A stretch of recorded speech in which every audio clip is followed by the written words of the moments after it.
At 10:21 a.m., on a clean blue Saturday, a woman in a navy uniform I'd never seen before hammered on my door, flashed a shiny badge that looked like it came off a pegboard, and said she had a warrant to seize my lakefront. I didn't open the door. I asked her to slide the paperwork under it and hold the badge to the doorbell camera.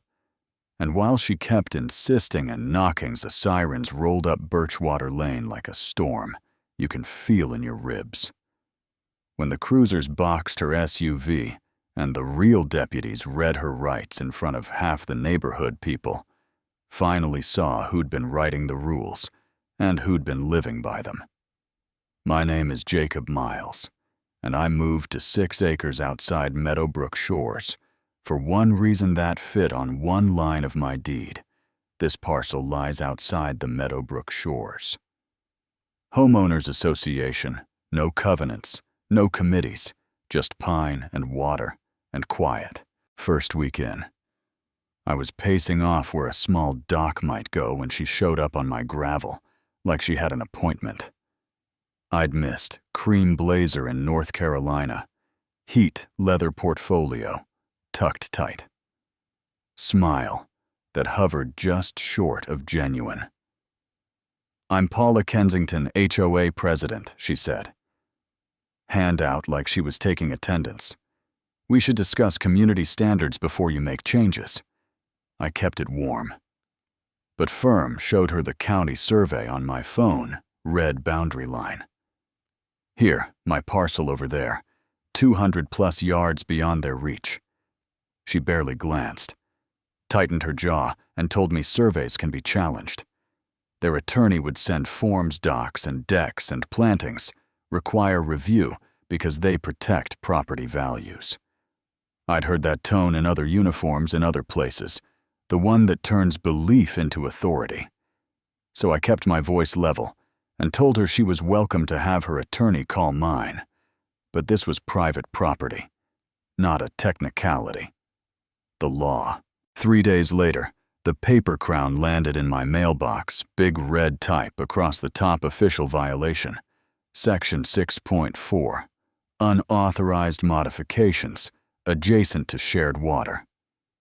$500 fine, $100 per day until corrected. The paper was cheap. The font was off, the section didn't exist. I pulled the covenants off the county site and read them line by line. Section 6 ended at 6.2.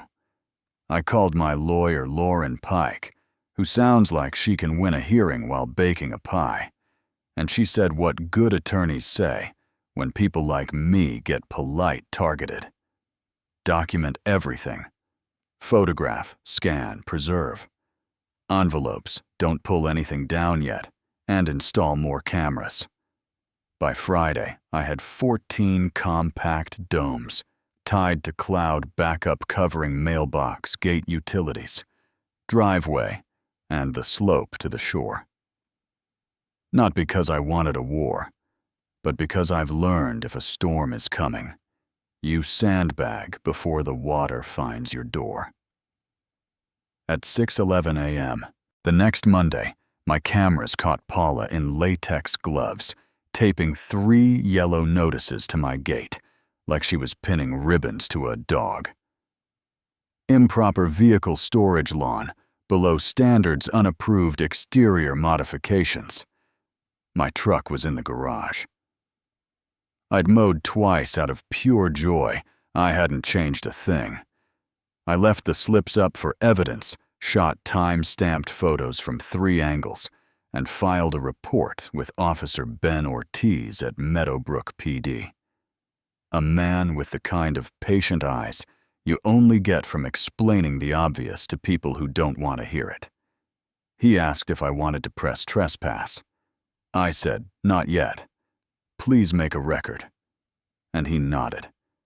Because good cops know the value of paper that isn't lying. Tuesday, I came back from buying lumber and found a bright orange construction fence staked across the edge of my lawn, where the grass meets the lake, hand-painted sign in the middle that read, "Association Property." no trespassing, pending approval stakes, driven hard enough to chew up turf every 10 feet. I didn't touch it. I rewound the camera feeds, watched a white pickup dump materials at 7:42 a.m. 2 guys set mesh, then at 8:09 a.m., Paula's sedan rolled up and she stood with her hands on her hips like a foreman, telling them to make it look official.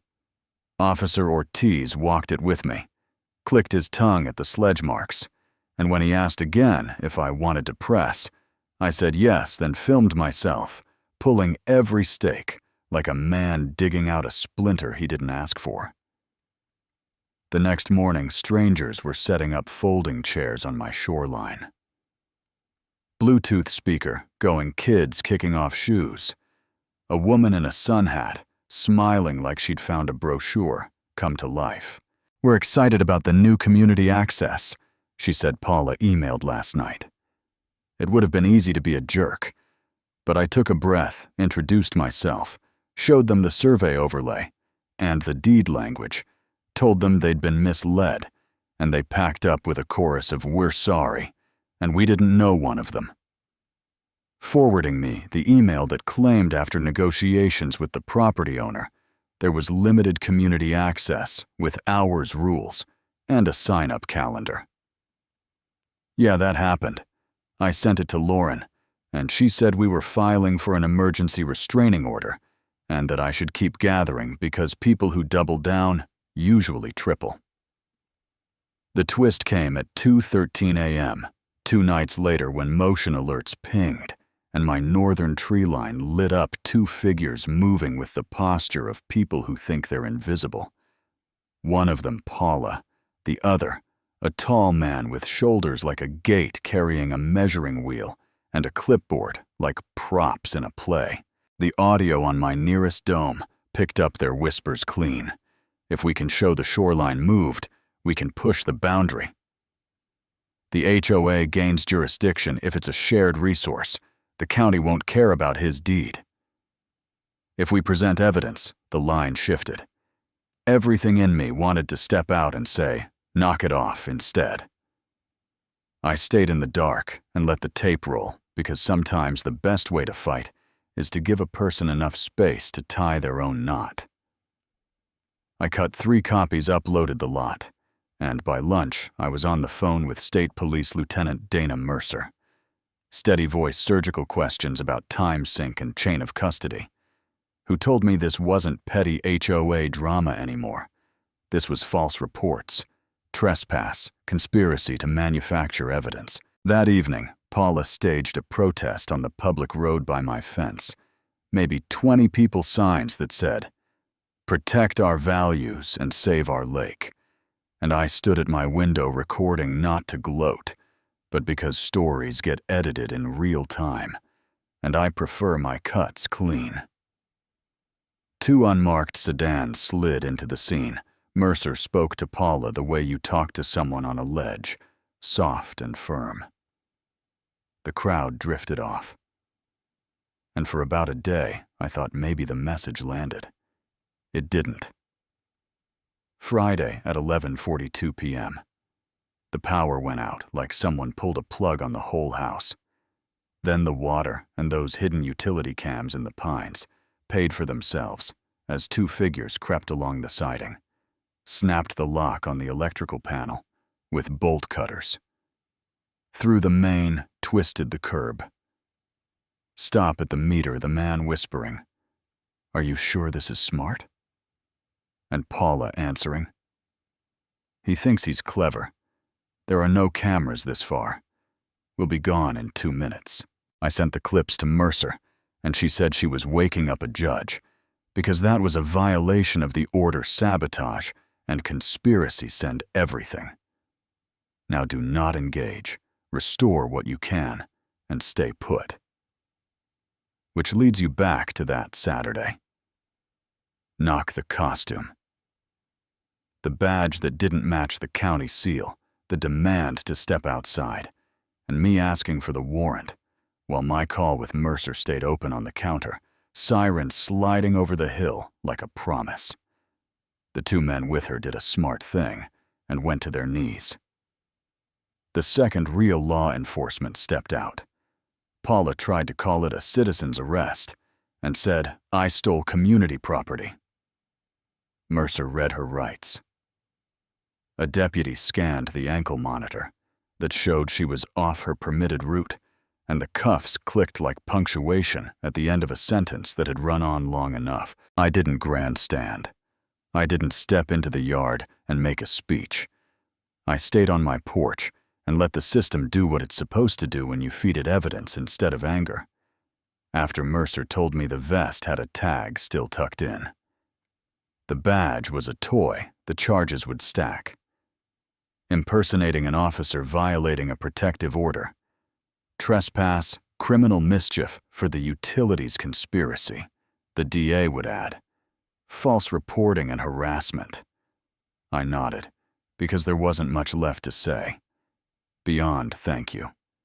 Then I walked to the sink and watched clear water run. Felt the hum of the refrigerator settle back into the bones of the house. Small sounds that say, "You're home and it's your home again." Here's the part you might understand if you've been there. I wasn't euphoric, I was tired. And underneath the tired was something steadier than joy. A simple relief that I didn't have to choose between peace and someone else's performance. A neighbor texted that they were sorry that they'd believed the email because it had a logo, and I told him I get it. I've trusted the wrong voice too, you know what I mean? I wrote 4 lines on a notepad. I keep by the phone document first. Stay civil, let them talk, let the system work. People who worship rules don't always love laws. They love deciding what counts as a rule and who has to kneel to it. And when you don't kneel, they invent a new rule. Section 6.4. A hand-painted sign. A fake badge. Then they count on you to blink. I blinked long enough to press record. That's my story. And if you felt like you were standing in my driveway for a minute, good, because none of this changes until people see how it plays in real life. So let's do this. Tell me in the comments where the line is between community standards and control. Who gets to draw it when the deed and the map say one thing and the loudest voice says another? And if you've got a story that rhymes with mine, lay it down. Argue with me. Defend her. If you want. I'll read every word, and if this hit a nerve, tap like and share. So the next person staring at a paper crown knows they're not crazy and they're not alone.